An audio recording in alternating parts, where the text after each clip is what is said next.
Hello friends, welcome back to Anu's kitchen world. കുറച്ച് നാളത്തെ ഇടവേളയ്ക്ക് ശേഷം ഞാനിന്ന് വന്നിരിക്കുന്നത് വളരെ ടേസ്റ്റി ആയിട്ടുള്ളൊരു ബീഫ് കട്ട്ലേറ്റിൻ്റെ റെസിപ്പി ആയിട്ടാണ്. സോസൊന്നും ഇല്ലാതെ തന്നെ നമുക്ക് കഴിക്കുവാണെങ്കിൽ ആ ഒരു ബീഫ് കട്ട്ലേറ്റിൻ്റെ നല്ലൊരു ടേസ്റ്റ് നമുക്ക് കിട്ടാൻ സാധിക്കും. അപ്പം നമുക്ക് വേഗം തന്നെ നല്ല അടിപൊളിയായിട്ടുള്ളൊരു ബീഫ് കട്ട്ലേറ്റ് തയ്യാറാക്കിയെടുക്കാം. ബീഫ് കട്ട്ലേറ്റ് തയ്യാറാക്കുന്നതിനായിട്ട് ആദ്യം തന്നെ നമ്മൾക്കധികം നെയ്യില്ലാത്ത 1 കിലോ ബീഫ് കുറച്ച് വലിയ കഷ്ണങ്ങളായിട്ട് അരിഞ്ഞെടുക്കാം. അരിഞ്ഞെടുത്തിട്ടുള്ള ഇറച്ചി കഷ്ണങ്ങൾ വേവിക്കുന്നതിനായിട്ട് ഒരു കുക്കറിൽ നമ്മൾക്കിട്ടതിന് ശേഷം 1 ടീസ്പൂൺ മഞ്ഞൾപ്പൊടിയും ആവശ്യത്തിന് ഉപ്പും കൂടെ ചേർത്ത് നന്നായി കൈകൊണ്ട് യോജിപ്പിച്ചെടുക്കാം. വേവിക്കുന്ന സമയം നമ്മൾ ഇതിലേക്ക് വെള്ളം ചേർത്ത് കൊടുക്കേണ്ട കാര്യമില്ല. നമ്മുടെ ഇറച്ചിയിൽ നിന്ന് കുറച്ച് വെള്ളം ഇറങ്ങും. അത്രയും വെള്ളം മാത്രം കൊണ്ട് നമ്മൾക്ക് ഈ ഒരു ഇറച്ചി വേവിച്ചെടുക്കാൻ പറ്റും. അതോടൊപ്പം തന്നെ ഗ്യാസിൻ്റെ പ്രശ്നങ്ങളൊന്നും ഇല്ലാണ്ടിരിക്കാനായിട്ട് നമ്മൾക്ക് കുറച്ച് വെളുത്തുള്ളി ചതച്ചതുകൂടെ ഇതിലേക്ക് ചേർത്ത് കൊടുക്കാം. ഇവയെല്ലാം ചേർത്തതിന് ശേഷം നമ്മൾക്ക് കുക്കർ അടച്ച് വെച്ച് ഒരു 3-4 വിസിലടിപ്പിക്കാം. ഓരോ ബീഫിൻ്റെയും കുക്കറിൻ്റെയും വ്യത്യാസം അനുസരിച്ച് വിസലിൻ്റെ എണ്ണം കൂട്ടുകയും കുറയ്ക്കുകയും ചെയ്ത് നന്നായി ഈ ബീഫ് നമുക്ക് വേവിച്ചെടുക്കാം. കുക്കറിലൊരു 3-4 വിസിലൊക്കെ അടിച്ചതിന് ശേഷം ഞാൻ ഫ്ലെയിം ഓഫ് ചെയ്തിട്ടു. അതിനുശേഷം കുക്കറിൻ്റെ പ്രഷറെല്ലാം പോയി കഴിഞ്ഞിട്ടുണ്ട്. നമ്മൾക്കിപ്പോൾ ഇതൊന്ന് തുറന്ന് നോക്കാം. ഇറച്ചിയൊക്കെ നന്നായിട്ട് വെന്ത് കിട്ടിയിട്ടുണ്ട്. നമ്മൾ ഒട്ടും വെള്ളം ഒഴിക്കാതെ തന്നെ ഇറച്ചിയിൽ നിന്ന് ഇത്രയധികം വെള്ളം ഇറങ്ങി വന്നിട്ടുണ്ട്. നമ്മൾക്ക് ആ വെള്ളം ഒഴിവാക്കിയതിന് ശേഷം ഇറച്ചി കഷ്ണങ്ങൾ മാത്രം മറ്റൊരു പാത്രത്തിലേക്ക് ചൂടാറാനായിട്ട് മാറ്റി വയ്ക്കും. ഇപ്പോൾ ഇറച്ചിയുടെ ചൂടൊക്കെ മാറി വന്നിട്ടുണ്ട്. ഈ സമയത്ത് നമുക്ക് മിക്സിയുടെ ചെറിയ ജാറിലേക്ക് കുറച്ച് ഇറച്ചി കഷ്ണങ്ങൾ ഇട്ടതിന് ശേഷം റിവേഴ്സ് ചെയ്ത് ഇത് നമുക്കൊന്ന് ക്രഷ് ചെയ്തെടുക്കാം. ഒരു കാരണവശാലും ഫുൾ സ്പീഡിലിട്ട് പേസ്റ്റ് പരുവത്തിലാക്കി എടുക്കരുത്. ഇടയ്ക്ക് പലതവണയായിട്ട് റിവേഴ്സ് അടിച്ചടിച്ച് നമുക്കിത് നന്നായിട്ടൊന്ന് ക്രഷ് ചെയ്തെടുക്കാം. ഇതുപോലെ ആയിരിക്കണം ഇറച്ചി കഷ്ണങ്ങൾ ക്രഷ് ചെയ്തെടുക്കേണ്ടത്. ഇതുപോലെ നമുക്ക് വേവിച്ച് വെച്ചിട്ടുള്ള മുഴുവൻ ഇറച്ചിയും ക്രഷ് ചെയ്തെടുക്കാം. ഇത്രയും കാര്യങ്ങൾ ചെയ്തതിന് ശേഷമായിരിക്കണം നമ്മൾ അടുപ്പത്തേക്ക് ഒരു ചുവട് കനമുള്ള പരന്ന പാത്രം വെക്കേണ്ടത്. നമ്മൾ കട്ട്ലേറ്റിന് വേണ്ട കാര്യങ്ങളെല്ലാം യോജിപ്പിക്കാൻ വേണ്ടിയിട്ടാണ് കുറച്ച് വലിയ പാത്രം വെക്കാൻ പറയുന്നത്. അതല്ലാന്നുണ്ടെങ്കിൽ നമ്മൾ ചെറിയ പാത്രം എടുത്തതിന് ശേഷം മിക്സ് ചെയ്യുന്ന സമയത്ത് നമ്മൾക്ക് എല്ലാം കൂടെ മിക്സ് ചെയ്യാനായിട്ട് കുറച്ച് ബുദ്ധിമുട്ടുണ്ടാവും. അപ്പോൾ നിങ്ങൾക്ക് വേണമെന്നുണ്ടെങ്കിൽ നോൺ സ്റ്റിക്ക് എടുക്കാം. അതല്ലാന്നുണ്ടെങ്കിൽ ഇൻഡാലിയത്തിൻ്റെയോ അല്ലെങ്കിൽ ഇതുപോലത്തെ ഉരുളിയോ അങ്ങനെ എന്തെങ്കിലും എടുത്താലും നിങ്ങൾക്ക് നല്ല ഈസി ആയിട്ട് യോജിപ്പിച്ചെടുക്കാനായിട്ട് സാധിക്കും. ഉരുളി ചൂടായി വരുന്ന ഈ സമയത്ത് നമ്മൾക്ക് 5-6 ടേബിൾ സ്പൂൺ വെളിച്ചെണ്ണ ഇതിലേക്ക് ഒഴിച്ചു കൊടുക്കാം. മറ്റെണ്ണകൾ ഉപയോഗിക്കാതിരിക്കുന്നതാണ് നല്ലത്. മിക്സ് ചെയ്യുന്ന സമയത്ത് നമുക്ക് വെളിച്ചെണ്ണ തന്നെ ഇതിലേക്ക് ഒഴിച്ചു കൊടുക്കാം. ഇപ്പോൾ എണ്ണ നന്നായിട്ട് ചൂടായി വന്നിട്ടുണ്ട്. ഈ ഒരു സമയത്ത് 3 ടേബിൾ സ്പൂൺ ഇഞ്ചി ചെറുതായിട്ട് അരിഞ്ഞതും 8-10 പച്ചമുളക് വട്ടത്തിൽ അരിഞ്ഞതും കൂടെ ചേർത്ത് നന്നായിട്ട് നമുക്ക് പച്ചമണം മാറുന്നത് വരെ വഴറ്റിയെടുക്കാം. ഈ ഒരു സമയത്ത് നമ്മൾ വെളുത്തുള്ളി ഒന്നും ചേർക്കാത്തതെന്ന് പറഞ്ഞു കഴിഞ്ഞാൽ ചേർത്ത് കഴിയുമ്പോൾ നമ്മളുടെ ഈ ഒരു കൂട്ടിന് വെളുത്തുള്ളിയുടെ ചുവ കൂടുതലായിട്ട് നിൽക്കും. അപ്പോൾ അതുകൊണ്ടാണ് നമ്മൾ വേവിക്കുന്ന സമയത്ത് ഗ്യാസിൻ്റെ ഇഷ്യൂസ് ഒന്നും ഇല്ലാതിരിക്കാൻ വേണ്ടിയിട്ട് നേരത്തെ കൂട്ടി വെളുത്തുള്ളി ചതച്ചത് ചേർത്ത് കൊടുത്തിരുന്നത്. പച്ചമുളകും ഇഞ്ചിയും നന്നായിട്ട് മൊരിഞ്ഞ് വന്നിട്ടുണ്ട്. ഈ ഒരു സമയത്ത് നമ്മൾക്ക് വളരെ ചെറുതായിട്ട് അരിഞ്ഞെടുത്ത 2 വലിയ സവാളയും ചെറുതായിട്ട് അരിഞ്ഞിട്ടുള്ള കറിവേപ്പിലയും കൂടെ ചേർത്ത് നന്നായിട്ട് വഴറ്റിയെടുക്കാം. സവാളയും നന്നായിട്ട് വാടി വന്നിട്ടുണ്ട്. ഈ സമയത്ത് നമ്മൾ നേരത്തെ ക്രഷ് ചെയ്ത് വെച്ചിട്ടുള്ള ഇറച്ചി ഇതിലേക്ക് ചേർത്ത് നന്നായി യോജിപ്പിച്ചെടുക്കാം. ഈ ഒരു സമയം നമ്മൾ ഗ്യാസ് ലോ ഫ്ലെയിമിലായിരിക്കണം വെച്ചിട്ടുണ്ടാവുക. അതല്ലാന്നുണ്ടെങ്കിൽ ബീഫ് നന്നായിട്ട് മൊരിഞ്ഞ് വരില്ല. നമ്മൾ ഉരുളിയോ ചീനച്ചട്ടിയോ ആണ് എടുക്കുന്നതെങ്കിൽ ഇതുപോലെ ചെറുതായിട്ട് ചട്ടിയുടെ അടിയിൽ പിടിക്കാൻ ചാൻസ് ഉണ്ട്. ഈ സമയം അടി ചേർത്ത് നന്നായിട്ടൊന്ന് മിക്സ് ചെയ്ത് കൊടുത്താൽ മൊരിഞ്ഞ് വരുന്ന ഭാഗങ്ങളെല്ലാം നന്നായിട്ട് വിട്ടുപോരും. നമ്മുടെ നോൺ സ്റ്റിക്കിൻ്റെ പാത്രമാണ് എടുക്കുന്നതെങ്കിൽ ഈ ഒരു ഇഷ്യൂസ് ഉണ്ടാവില്ല. അപ്പം നമുക്ക് ഏതാണോ കംഫർട്ടബിൾ അതനുസരിച്ച് നമ്മൾക്ക് പാത്രങ്ങൾ സെലക്ട് ചെയ്യാം. ഇറച്ചി മറ്റ് ചേരുവകളുമായിട്ട് നന്നായി യോജിച്ചതിന് ശേഷം നമ്മൾക്കിതിലേക്ക് 2 ടീസ്പൂൺ ഗരം മസാലയുടെ പൊടിയും 2 ടീസ്പൂൺ കുരുമുളക് പൊടിയും കൂടെ ചേർത്ത് ഒന്നുകൂടെ യോജിപ്പിക്കാം. ബീഫ് മൊരിയിക്കാനായിട്ട് വെച്ച ആ സമയം തന്നെ നമ്മൾക്ക് ഉരുളക്കിഴങ്ങൊന്ന് വേവിച്ചെടുക്കണം. എത്ര എണ്ണം മതിയാവും എന്ന് നമുക്കിത് മിക്സ് ചെയ്താലേ അറിയാൻ സാധിക്കുള്ളൂ. അപ്പോൾ 1-2 ഉരുളക്കിഴങ്ങ് നമ്മൾ കൂടുതൽ വെച്ച് വേവിക്കുന്നതായിരിക്കും ഏറ്റവും നല്ലത്. ഒരു കാരണവശാലും കുറഞ്ഞു പോകരുത്. വലിപ്പ വ്യത്യാസത്തിനനുസരിച്ച് നമ്മൾക്ക് എണ്ണത്തിലും വ്യത്യാസം ഉണ്ടാകും. ഞാനിപ്പോൾ ഇവിടെ 6 വലിയ ഉരുളക്കിഴങ്ങാണ് വേവിക്കാനായിട്ട് വെച്ചിട്ടുള്ളത്. ഞാൻ എന്താണേലും മിക്സ് ചെയ്തതിന് ശേഷം എത്ര എണ്ണം വേണ്ടി വരും അല്ലെങ്കിൽ ഇതിനേലും കുറവായിരിക്കുമോ വേണ്ടി വരിക എന്നുള്ളത് ഞാൻ അന്നേരം നിങ്ങൾക്ക് പറഞ്ഞുതരാം. ഇപ്പോൾ ബീഫിൻ്റെ കളറൊക്കെ മാറി വന്നിട്ടുണ്ട്. ചട്ടി പിടിച്ചതെല്ലാം വിട്ടുപോന്നിട്ടുണ്ട്. ആദ്യമേ നമ്മൾ കുറച്ച് വെളിച്ചെണ്ണയാണ് ഒഴിക്കുന്നതെങ്കിൽ, അതായത് 1-2 ടേബിൾ സ്പൂൺ വെളിച്ചെണ്ണ ഒഴിച്ചാണ് സവാളയൊക്കെ വഴറ്റുന്നതെങ്കിൽ 1 ടേബിൾ സ്പൂൺ വെളിച്ചെണ്ണ വീതം ഇടയ്ക്ക് നമ്മൾ ചേർത്ത് കൊടുത്ത് ഇത് യോജിപ്പിക്കുക, മൊരിയിച്ചെടുക്കുക. അതല്ലാന്നാണെങ്കിൽ ഞാൻ ആദ്യമേ കൂടുതൽ വെളിച്ചെണ്ണ ഒഴിച്ചുകൊണ്ട് ഞാൻ ആദ്യം 6 ടേബിൾ സ്പൂൺ വെളിച്ചെണ്ണ ഒഴിച്ചായിരുന്നു. അപ്പോൾ അതുകൊണ്ട് മാത്രം ഞാൻ ഇടയ്ക്കൊന്നും വെളിച്ചെണ്ണ ഒഴിക്കാതെയാണ് ഈ ഒരു ഇറച്ചി ഈ ഒരു പരുവത്തിലേക്ക് ആക്കിയെടുത്തിട്ടുള്ളത്. ഇറച്ചി ഈ ഒരു പരിവാകുമ്പോഴേക്കും നമ്മൾക്ക് കുറച്ചെടുത്തൊന്ന് ടേസ്റ്റ് നോക്കാം. ഞാനിപ്പോൾ ടേസ്റ്റ് ചെയ്തപ്പോൾ ഉപ്പും മസാലകളൊക്കെ അല്പം കുറവാണ്. അപ്പോൾ ഞാൻ ഇതിലേക്ക് അതെല്ലാം ചേർത്ത് കൊടുക്കുകയാണ്. ഈ സമയത്ത് നമ്മളുടെ ഈ മസാലക്കൂട്ടിൽ ഉപ്പും മസാലപ്പൊടിയും കുരുമുളക് പൊടിയും കുറച്ചധികം മുന്നിട്ട് നിൽക്കണം. എങ്കിൽ മാത്രമേ നമ്മൾ ഉരുളക്കിഴങ്ങ് വേവിച്ചത് ചേർത്ത് കൊടുക്കുമ്പോൾ കറക്റ്റായിട്ടുള്ളൊരു ടേസ്റ്റ് കിട്ടുള്ളൂ. അതല്ല കുറവാണെങ്കിൽ നമുക്ക് ആ സമയത്ത് നമ്മൾ ഈ പൊടികളോ അല്ലെങ്കിൽ ഉപ്പോ ചേർത്ത് കൊടുത്താൽ എല്ലാ ഭാഗത്തേക്കും ഒരുപോലെ യോജിക്കണം എന്നില്ല. അപ്പോൾ ഈ സമയത്ത് ഒരു ഇച്ചിരി മുന്നിട്ട് നിൽക്കുന്ന രീതിയിലായിരിക്കണം നമ്മൾ ഉപ്പും ഗരം മസാലയും കുരുമുളക് പൊടിയും ചേർത്ത് കൊടുക്കേണ്ടത്. അപ്പോൾ അതുകൂടെ നമുക്ക് ചേർത്ത് നന്നായിട്ടൊന്ന് യോജിപ്പിച്ചെടുക്കാം.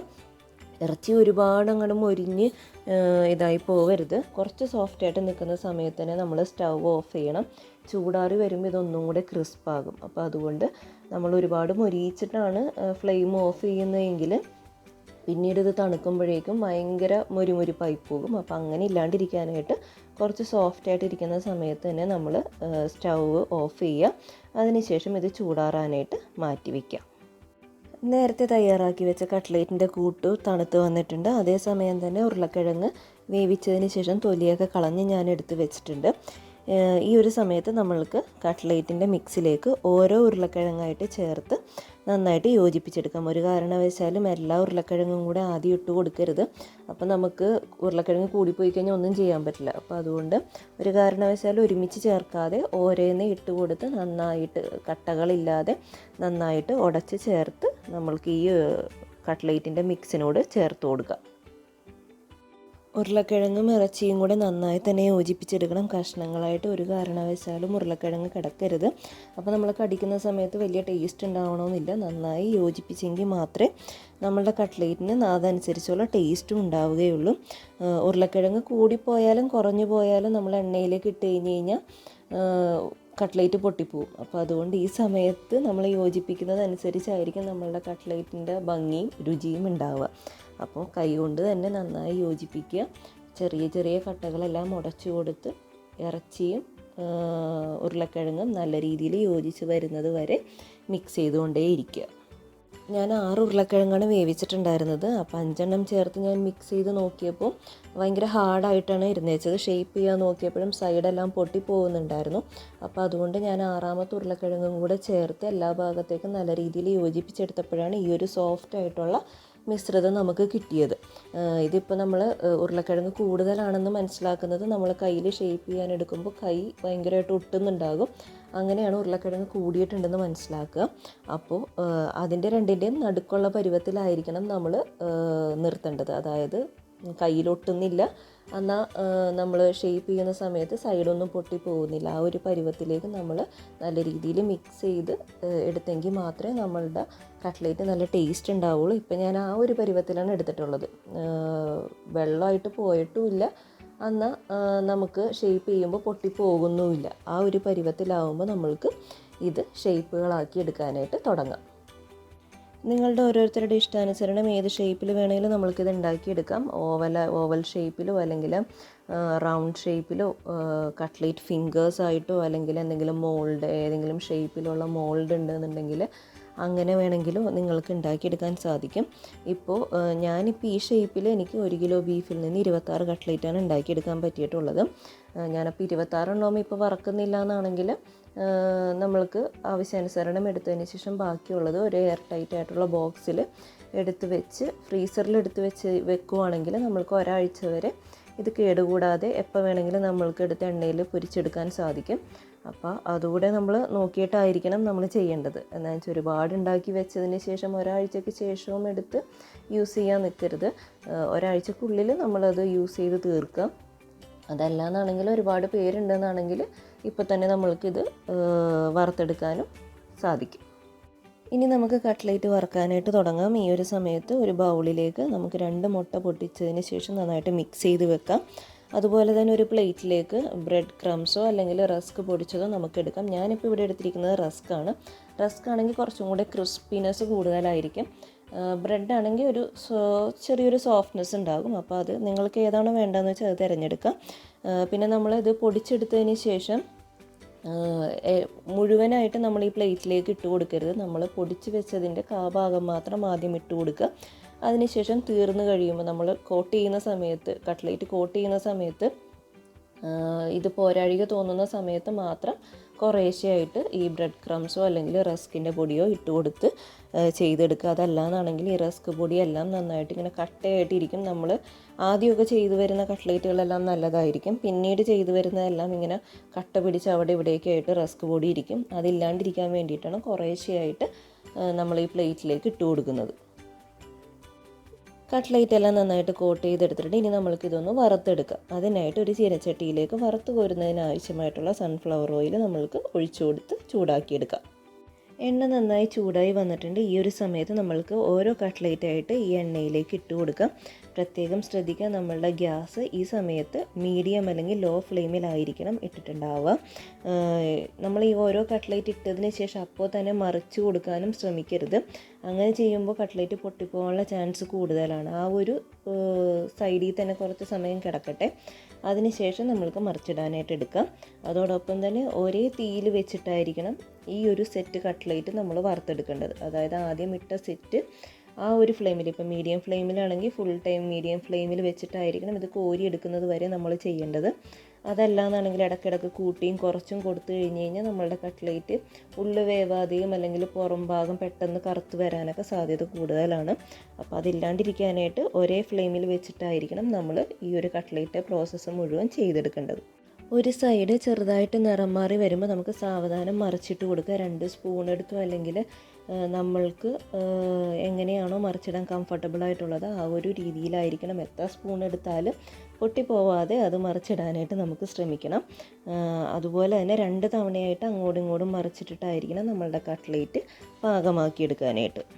ഈ ഒരു പരുവാകുമ്പോഴേക്കും നമ്മൾക്ക് കട്ട്ലേറ്റ് ഈ എണ്ണയിൽ നിന്ന് കോരി മാറ്റാം. ചൂടാറും തോറും കട്ട്ലേറ്റിൻ്റെ കളറ് ഡാർക്കായിട്ട് വരും.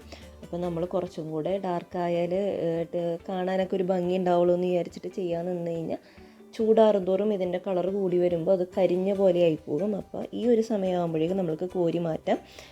നമ്മൾ കോരി മാറ്റി വെക്കുന്ന ആ പാത്രത്തിൽ ടിഷ്യൂ പേപ്പർ ഇടുകയാണെങ്കിൽ എണ്ണ അതിലേക്ക് പറ്റി പിടിച്ചോളാം.